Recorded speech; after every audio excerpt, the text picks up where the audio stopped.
Hi everyone, this is Sarah Fezio, and today I'm going to go over a list of materials that you can use in acrylic pouring. Alright, the first thing I want to do today is talk about basic supplies for pouring.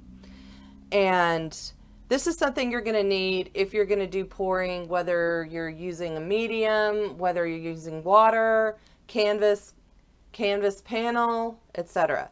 So the first thing we're going to look at is something to mix our materials in.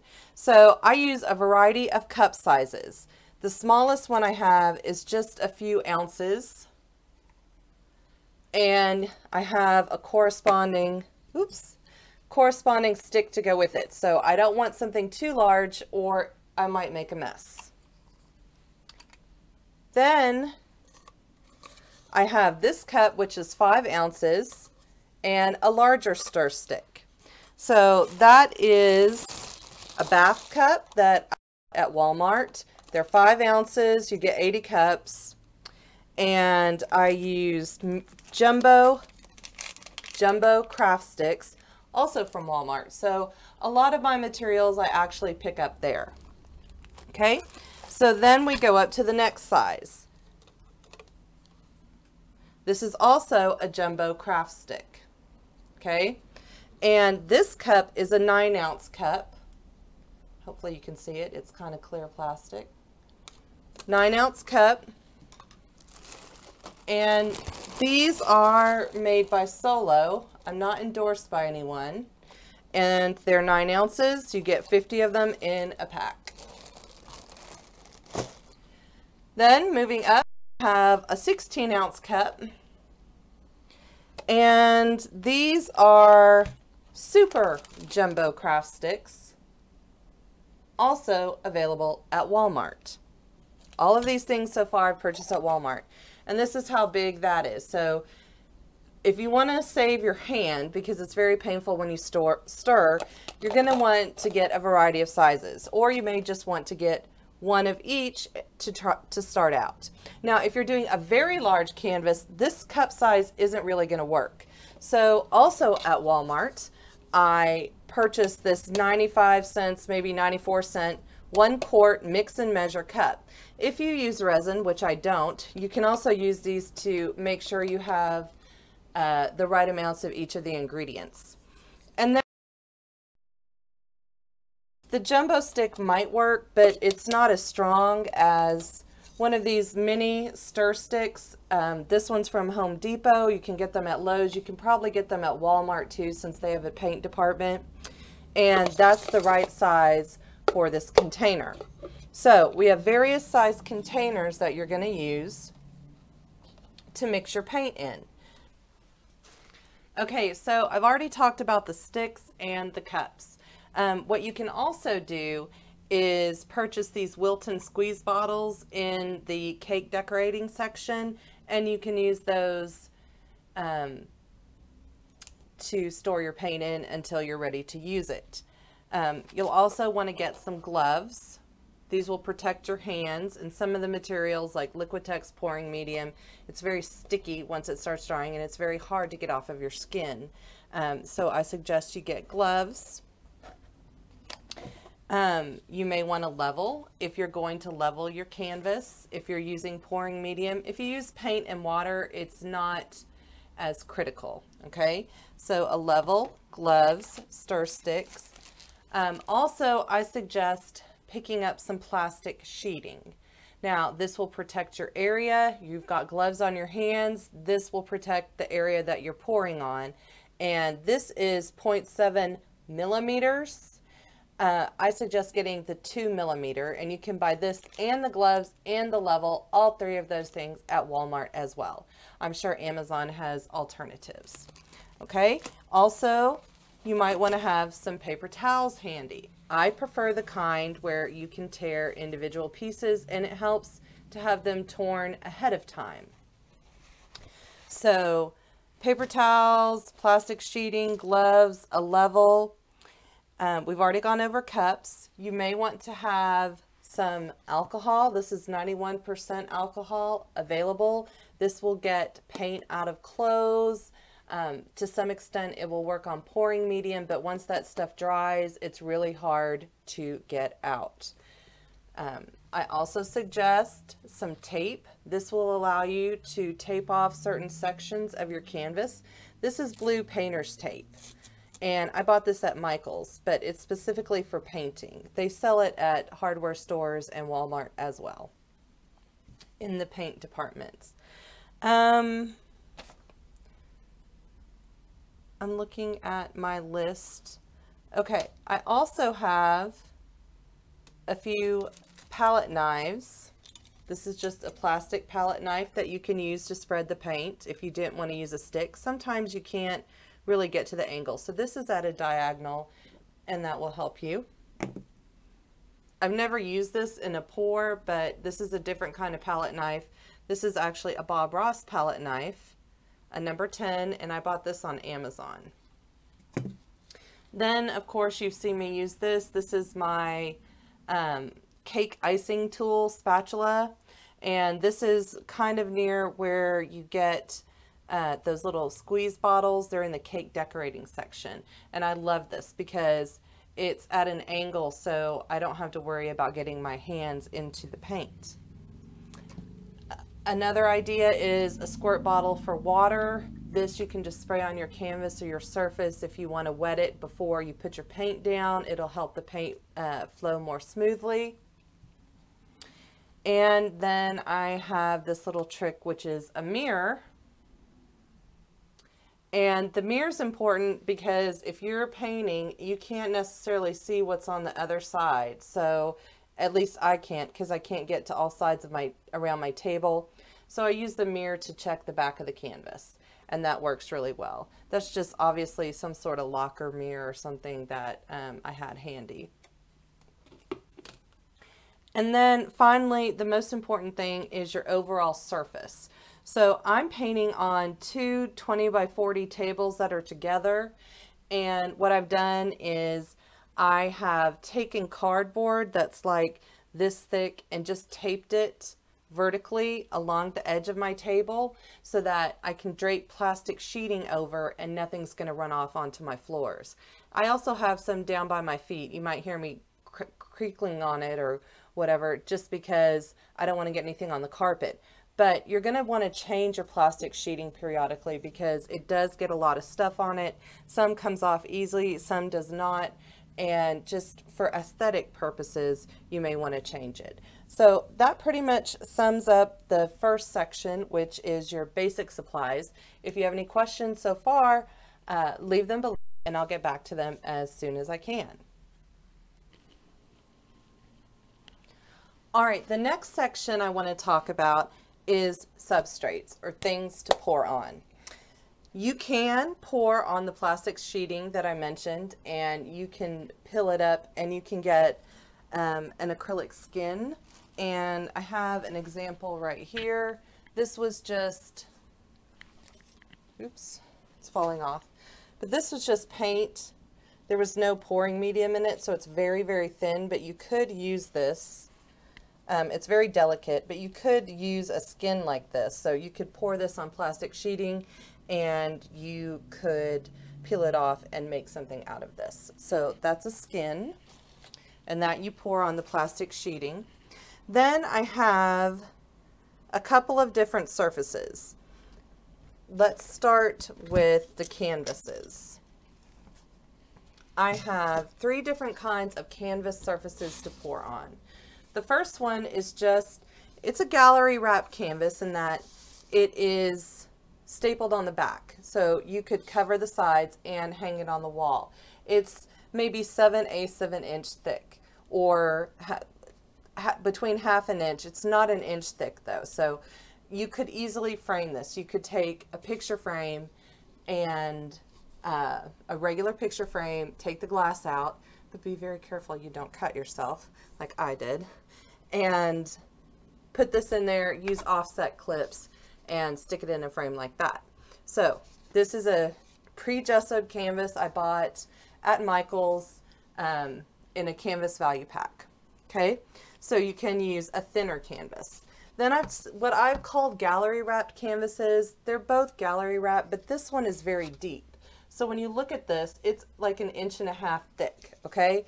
This definitely you would not really want to frame. You could, but you would want to just basically hang it on the wall like this, and you would want all of your sides to be covered. So this is a thicker canvas. They're both pre-gessoed. Then you can also pour on a canvas panel. Now, this is a very thin piece of heavy-duty cardboard that has a piece of canvas on it that's been painted or gessoed, actually, for you to paint on. Now, the thing with this is it may warp. When it gets wet, it may warp. You can still flex it somewhat to get it into just a regular picture frame, but just keep in mind it will curl as it dries, okay? And if you do that, you want to make sure that when you're drying it, that you have a support at each corner to do that. And then there's other things you can pour on, like this is a piece of MDF, which I picked up at Walmart. The letter M just happened to be readily available. And it's pretty much sealed, so you could pour on this as well. This is 1/2 inch thick. What they do is they take small particles of wood, glue them together. It's nice and smooth, okay? It's not really going to soak anything up like this would. And this is kind of like, you know, this is a cross, but I also bought it at Walmart just as an example of something you could pour on. And this is like those unfinished projects you see, that like kids projects. This will soak up your paint, okay? And that can lead to cracking and crazing. Now, the solution to that is to get some gesso. In this case, it's clear gesso, or you could use white gesso, and gesso your wood product first. You could also use paint and brush it on, except that when acrylic paint dries, it tends to stick to each other, and that can lead to cracking and crazing. So I would suggest using a gesso. I've never done it, but it should work because I have gessoed things and then painted over them, just not poured. But the canvases over here are pre-gessoed. So I would suggest using gesso to seal your wood prior to pouring on it. So there's lots of things you can pour on. Some things, if you're ever concerned about whether it will work or not, test a little patch and then see if it scrapes off. Glass, I haven't poured on glass. There's paint, not even with pouring medium or anything, but there's just paint in it. You will not be able to pull those two pieces off. So when you're doing your painting, keeping that plastic sheeting or setting it on plastic sheeting, if you're pouring on top of wood, will help it to not stick, because it doesn't stick to the plastic sheeting. So those are the substrates. I'm sure you guys have probably tried other things. Remember, the more porous the surface is, the more likely it is to crack or to craze if it's not sealed first. Again, if you have any questions, just leave those below. Now, the next section, and let me move this out of the way.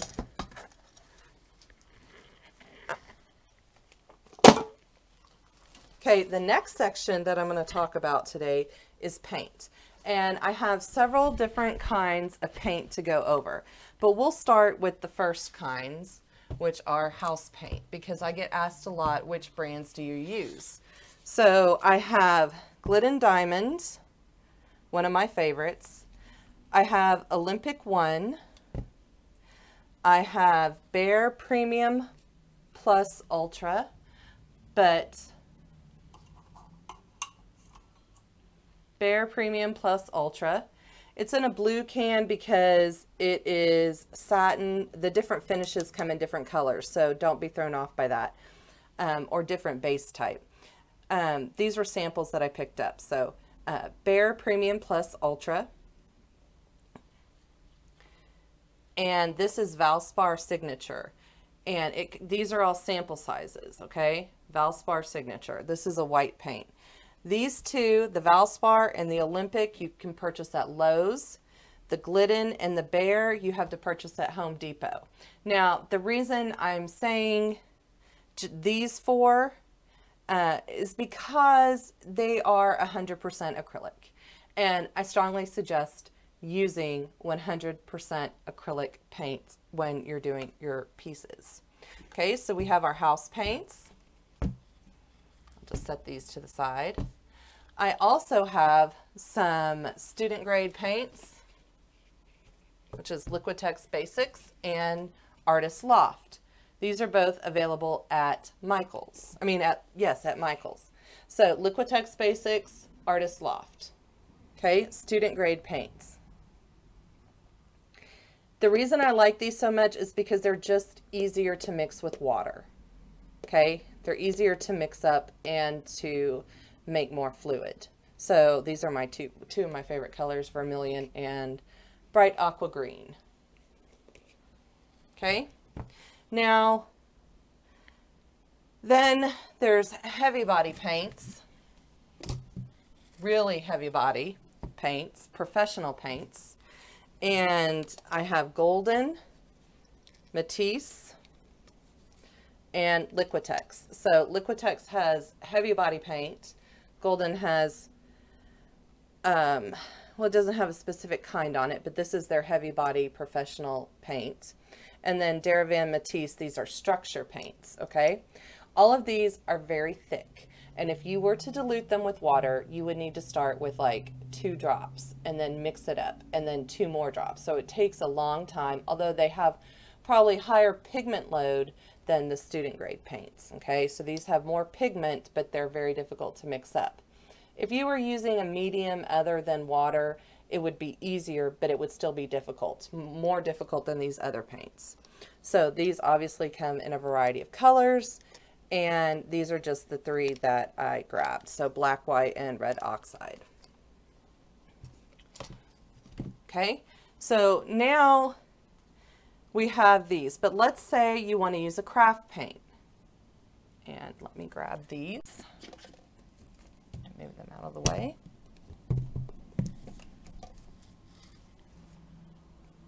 All right, if you've watched my video where I was doing paint and water and it says seriously paint and water only, then you saw me, you heard me talk about how most of the time you're thinning paint, okay? All of those, you're thinning the paint in order to be able to pour it.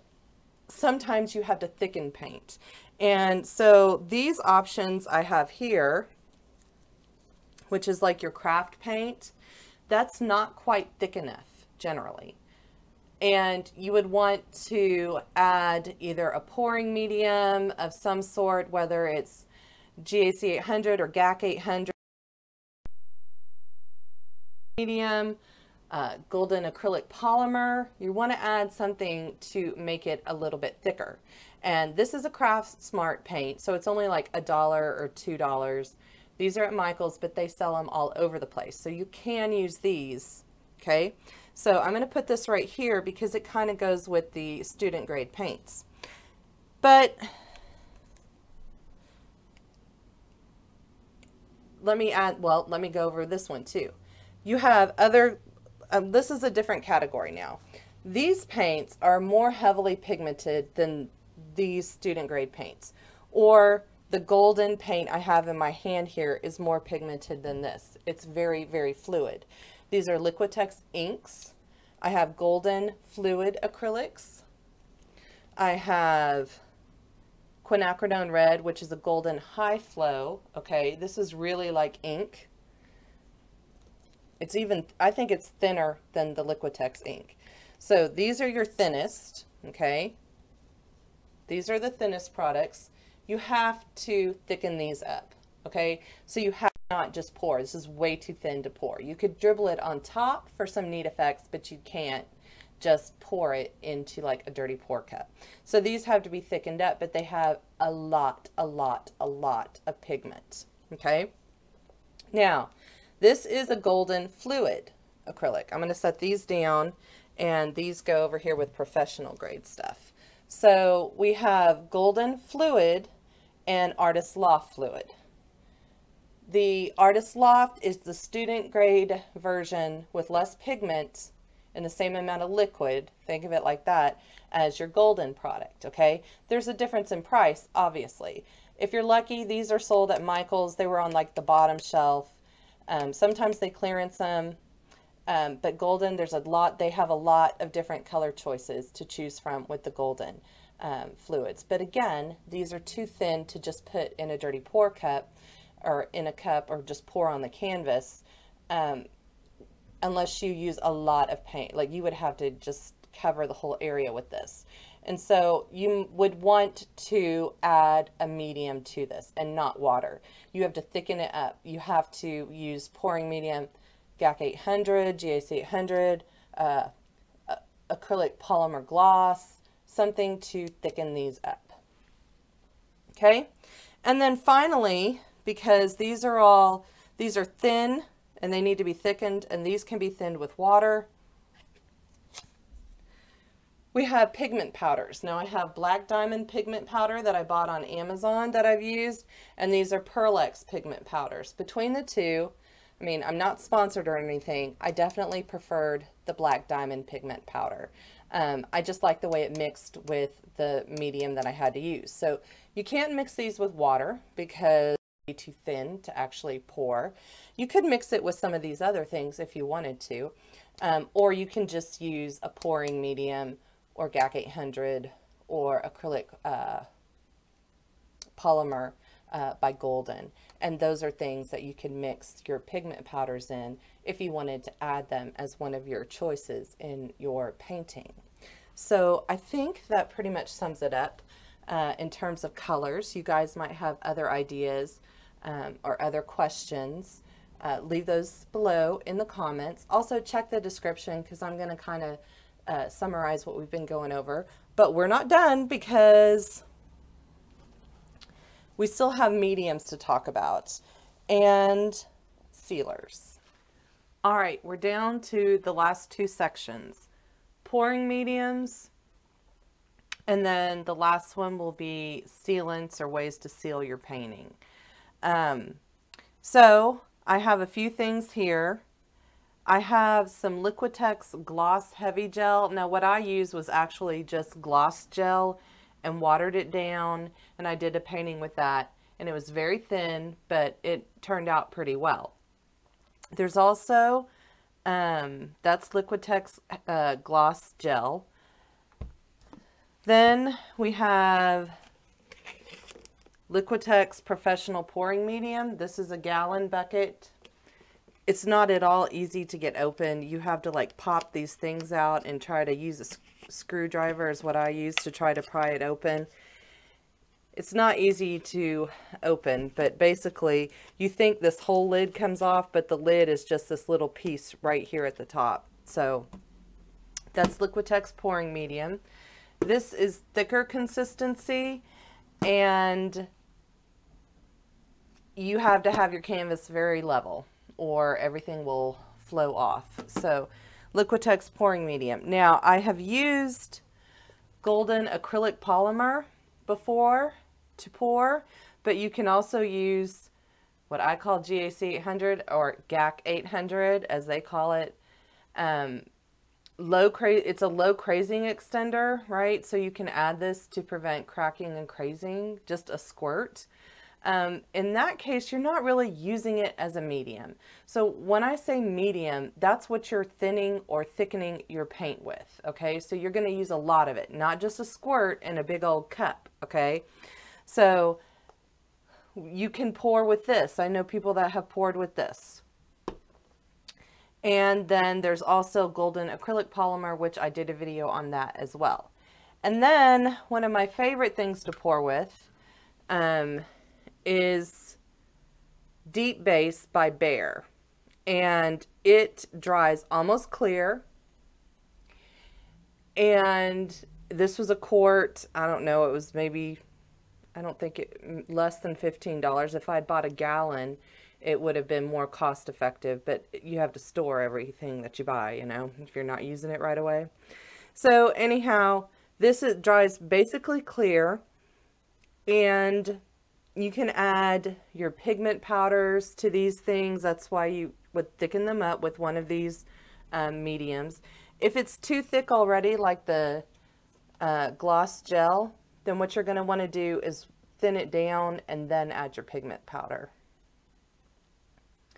I'm trying to remember how I did it. Either I thinned it down or I added the pigment powder and then thinned it. So you could do it both ways, but if you're going to use a lot of it, like in a painting, I had to use almost a whole jar of this stuff. So it's still less expensive than the pouring medium or a gallon of GAC 800 or golden acrylic polymer. So this is Behr Premium Plus paint and primer in one, lifetime warranty. And back here on the back is where you check to see if a house paint is 100% acrylic. Usually the samples don't tell you that. Okay, now my favorite medium of all is what I'm thinning my paint with. It's just plain old water. Because if your paint is thick enough and you're just trying to thin it, you don't have to add any of these things to it. You can pour with just paint and water. Okay, so water is my favorite. So that's pretty much it for the mediums. Now there's lots of other things.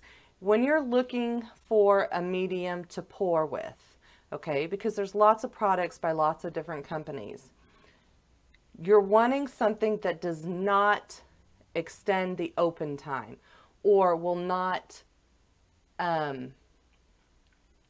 keep your paint wet longer, especially on a pour, because it'll take forever to dry. So this is acrylic glazing liquid gloss. This is like when you're using a brush and you're blending on your canvas. This is not something you would want to put in a pour, even though it's a fluid and it's kind of thick. It will extend the working time of acrylic paints, which means it will take forever for your painting to dry, like 3 days when it would normally take 12 hours. So it is not something you necessarily want to add unless you want it to stay wet that long. So, and these two bottles kind of look the same. So always read your label. Okay. So if you've used anything else and had success, please let me know in the comments below.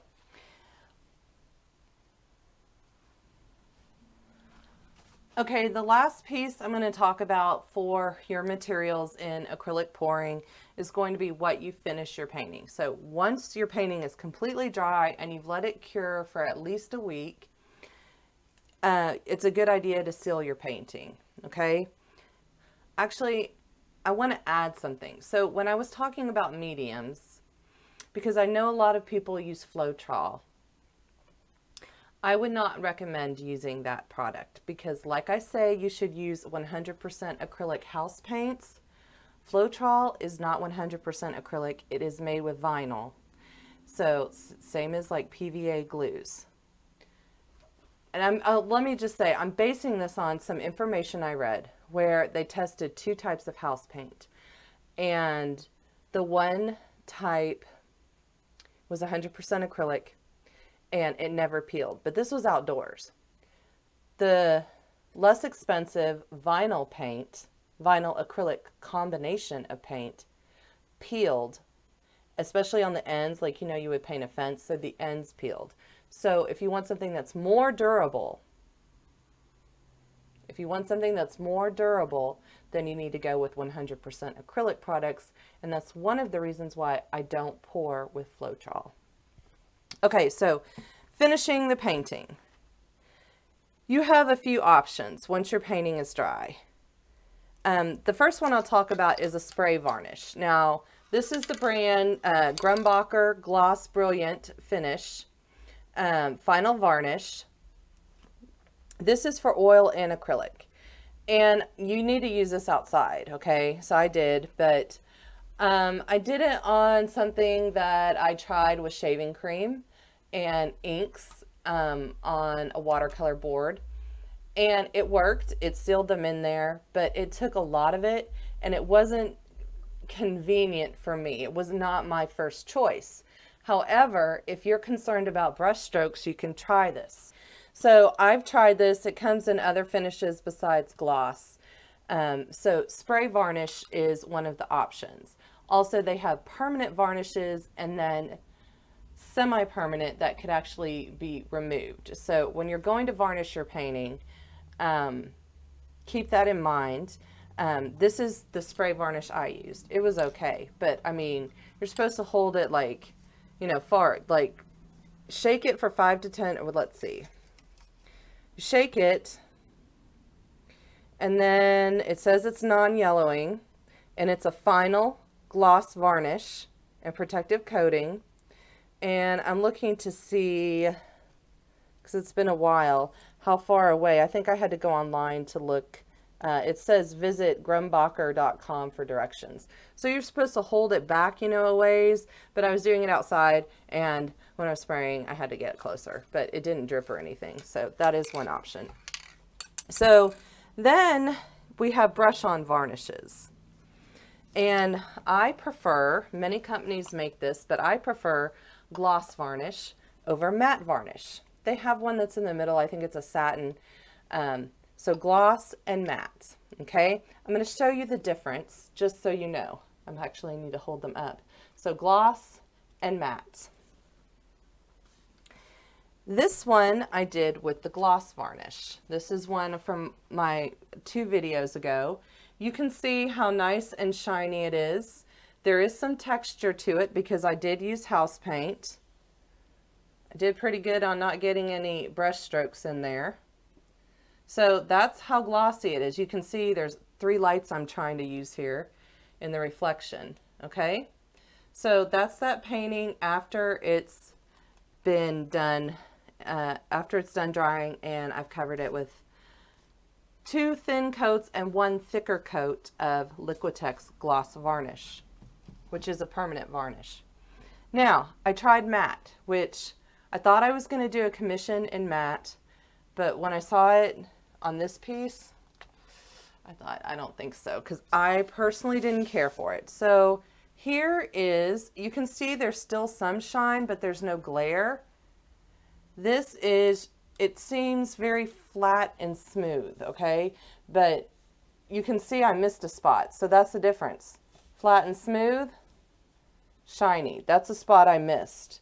It was harder to use this. I mean, I hadn't used it very often, but it is a little foggy. So if you can see over here on the corner, the difference in the red, this red on this side is much richer, and this one is a little muted. And that's because it's a little foggy when you apply it. And if you do choose to use matte varnish, you have to shake your varnish, because I put 1 coat and there was no change. So you really need to shake this up and let it sit for just a little bit to get the air bubbles out if you want to have a matte look. And I didn't do 3 coats of matte. I did 2 coats of gloss, then a coat of matte, and I hadn't shaken the bottle up enough, and so I went back with another coat of matte varnish. So those are things that you want to seal your painting with, and the reason you want to do that is if something gets on it, you can easily clean it. If by chance you left your painting outside, or it was exposed to non-ideal conditions, the varnish helps protect it as well. So that's what you need to pour. Do you need everything at once? No, but hopefully you'll have an idea of what you want to get for your paintings. I want to thank everyone for watching tonight. I hope you guys enjoyed this video. Remember, comments and questions below. I'll get back to them as soon as I can. Lots of love. Thanks for watching. Bye.